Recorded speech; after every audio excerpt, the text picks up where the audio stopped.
Assalamualaikum warahmatullahi wabarakatuh, para abang semua. Video kali ini aku nak kongsikan satu video dari Tuan Guru Baba Ibnu Al-Hampari. Ni nama Facebook beliau. Jadi Tuan Guru menjawab kritikan seorang YouTuber yang bernama Budin. Jadi Budin ni kritik pasal video solat dan amalan tolak-tolak beras yang diamalkan oleh tok-tok guru kita. Dia kata amalan tu bid'ah, bermasalah, zalim dan macam-macam lagi. Biasalah, jenis buat palatau ni, dia boleh cakap dan dia boleh react semua benda walaupun dia tak tahu pun apa yang dia cakap. Sebelum kita dengar penjelasan ulama berkenaan amalan tersebut, kita dengar dulu video daripada makhluk palatau ni.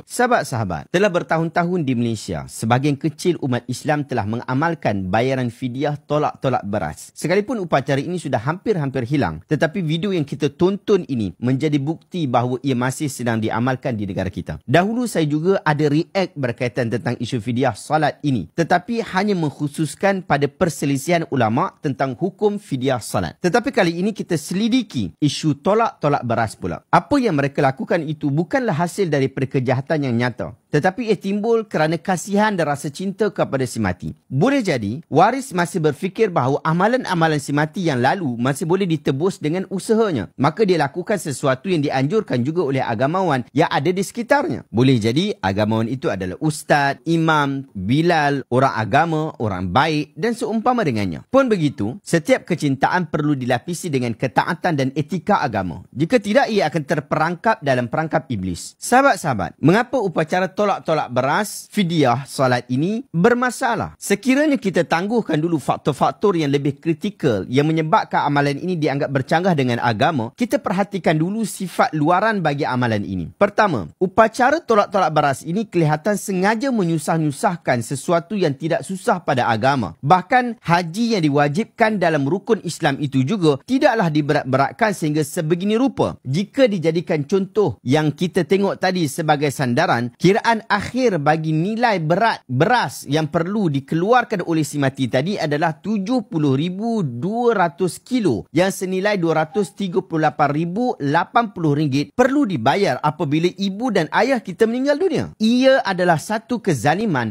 yang tidak pernah diajarkan di dalam agama. Ia hampir berat sama dengan denda kerana jenayah bunuh. Kedua, apabila kezaliman itu sudah jelas, maka agamawan yang tidak bertanggungjawab pula mencipta satu amalan yang tidak pernah wujud pada zaman wahyu. Lalu dibuatlah upacara tolak-tolak beras sebagai satu helah untuk menguntungkan sebahagian pihak. Pihak masjid, pihak sekolah, pihak tahfiz mendapat untung daripada amalan peribadi si mati yang ditinggalkan.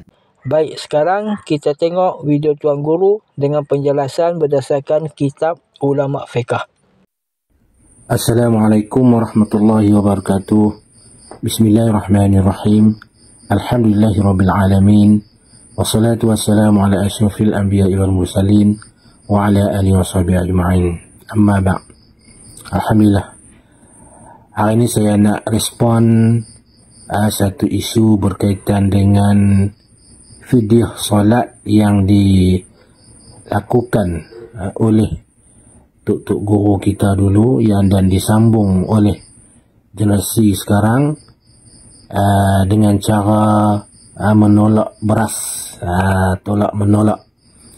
Baik, isu ini telah dibangkitkan oleh golongan Wahabi ini, yang mana mereka ni melihat satu amalan yang sekiranya tidak ada dalam hadis ataupun tidak ada dalam Quran, maka amalan tersebut mereka menghukum sebagai bid'ah yang sesat.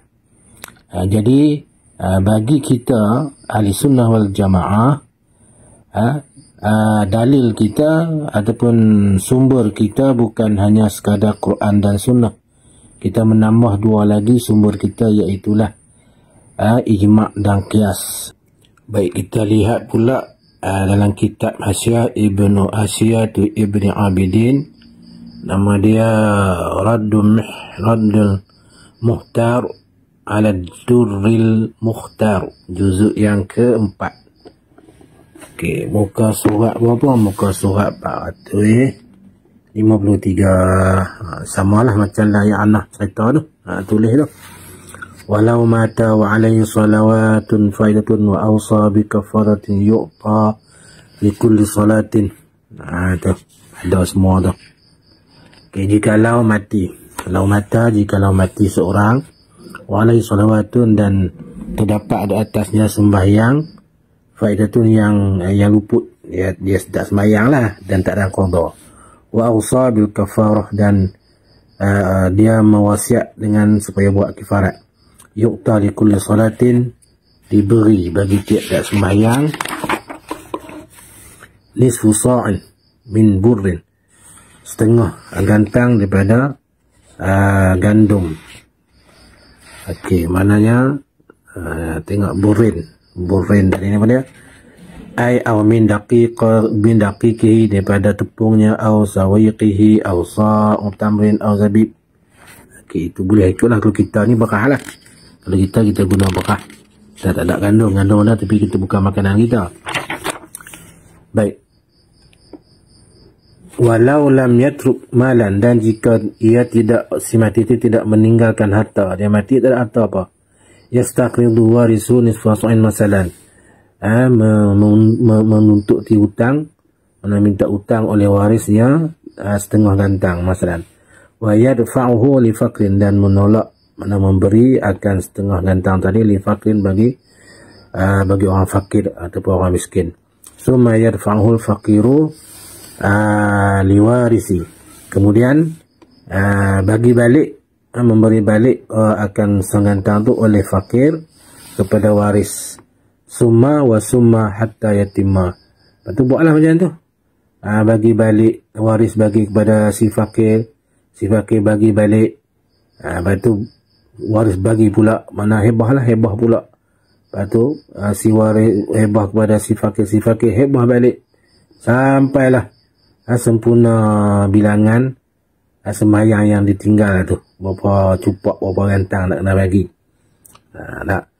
Ditambahkan di dalam kitab ayat al-imdad. Tengok tu. Qauluhu walau lam yatruk malan ila akhir ay aslan. Dia tak ada harta sikit pun. Au kana ma awsabi la yafi, ataupun barang yang dia wasiat tu tak cukup. Zada fil imdad aw lam yusi bi syai'in wa arada al-waliyu tabarru'a ila akhir. Ataupun si mati tu dia tak wasiat apa pun, tapi waris dia, wali ataupun waris dia nak buat tabarruk. Anak nak buat tabarruk tahiyah dia. Dibolehkan nak buat fidyah tu, menolak tu. Wa syara bit tabarruk ila anna zalika laysa biwajibin 'ala al-wali. Benar ni tak tunjuk kata wajib, boleh nak buat pun tak apa, tak buat pun tak apa. Terpulang lah. Terpulang nak buat, tak buat. Tu macam mana nak buat, kita tengok. Okey. Qauluhu yastaqidu warisun nisfa sa'in masalan. Ai au qimata zalik, ataupun ambil nilai, nilai setengah gantang tadi ni. Wal aqrabu, yang hampir, annal ayyuhsaba, bahawa mengira ia ma'alal mayyit, sembahyang mayat tinggal tu, yang luput tu berapa, wa yastaqidu bi qadri, dan dia waris, dia berhutang lah dengan qadar setengah gantang tu.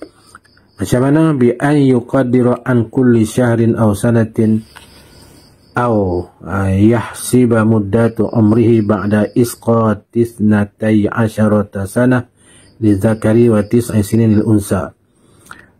Dengan bahawa mentakdir, mengira daripada tiap-tiap bulan ataupun tiap-tiap tahun, ataupun kira jumlah umur dia, bilangan umur si mati tu setelah daripada menolak 12 tahun bagi lelaki dan 9 tahun bagi perempuan.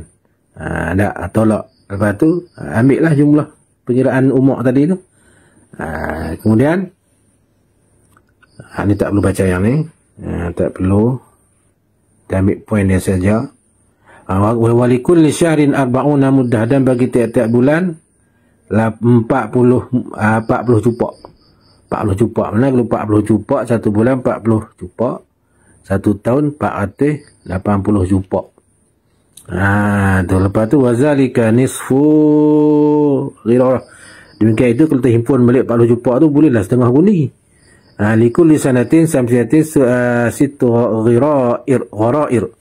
Dan bagi tiap-tiap tahun Syamsiah Masihi 6 gundi. Lepas tu 6 gundi tu fayastaghridu qimataha. Kemudian waris dia hutang lah, dia hutang nilai pada situ gharat tu. Lepas tu yadfa'uha lil faqir, dan dia tolak bagi kat fakir. Dia tolak ni sebab benda tu berat, dia kena tolak lah, letak lah atas kereta buat kereta ada tayar tu, kereta tolak tu. Dia nak bagi ke semua tu, mana larat nak angkit, dia tolak guna kereta tolak tu lah. Lepas tu summa yastawhibuha minhu, kemudian hebah lah jumlah tadi ni. Kalau kita agak berah yang kita letak atas kereta tadi ni, tolak tu, kita hebah kepada fakir tadi. Lepas tu wa yastaslimuha minhu li tatimmal hibatu, kemudian serah menyerahlah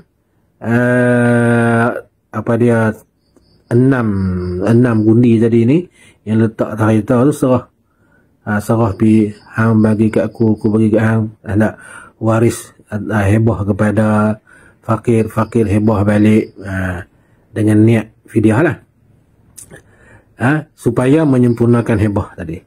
Summa yadfuha lizalikal faqiri aw li faqrin qad habis. Kemudian bila habis dah selesai semua tu, lepas tu bagilah.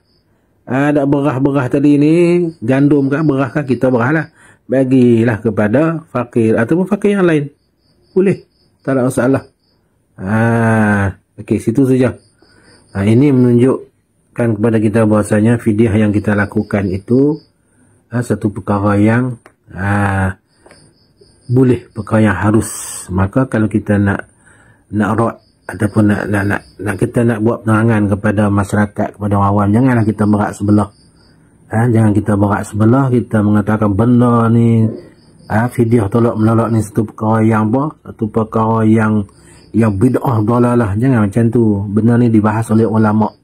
Maka tok guru kita dulu buat fidyah ni berdasarkan sinilah, berdasarkan dalam kitab ni. Bukan ambil tak bukit. Kena faham tu.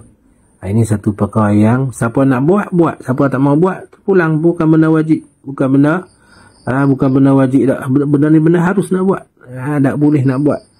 Harap-harap Allah Ta'ala menerimalah fidyah yang dilakukan. Kalau kita nak buat secara direct, secara ambil duit bagi terus, ataupun ambil berah sampai berapa tadi pun setahun tu ada 480 gantang. Kalau 10 tahun jenah cari berah lah, jenah cari duit lah. Kemudian kita nak kira jumlah sembahyang yang ditinggalkan oleh si mati tu, kita tak tahu berapa. Maka kita buatlah dalam bentuk umum. Itu cara yang dilakukan. Satu lagi, difitnahkan kepada orang kami yang buat fidyah ni, untuk pondok ni, difitnah kata ambil upah, ambil duit beras tu jadi kaya. Tak kaya lah. Tak jadi kaya lah. Beras 30 beg, 40 beg barulah 900 lebih. Tak nak kaya. Lepas tu beras tu kami bagi kepada pelajar-pelajar pondok yang miskin, bagi kepada orang kampung yang mengaji di pondok tu, bagi hebah sedekah kepada mereka beras yang dibuat fidyah tadi. Kalau nak pergi jual pun tak laku. Nak jual pun tak laku, jual pun tak boleh berduit sangat. Dan janganlah ada fitnah, wahai golongan Wahabi. Jangan fitnah. Adillah dalam penerangan ilmu, jangan berat sebelah. Perkara ni lah perkara khilaf, maka kita ra'ilah khilaf. Janganlah kita mengukur sebagai sesat. Jadi saya harap pendengar-pendengar boleh ambil manfaat daripada huraian saya ini. Kalau nak buat, tak mau buat pun tak apa. Jadi sekat ni wallahu alam. Jadi jelas amalan tersebut berdasarkan kitab fiqh, bukan rekaan daripada tok guru. Ikut hampalah, nak ikut ulama fiqh yang muktabarkah atau nak ikut YouTuber palatau yang mana mulut dia lebih laju daripada akal dia. Sekadar itu sahaja. Assalamualaikum warahmatullahi wabarakatuh.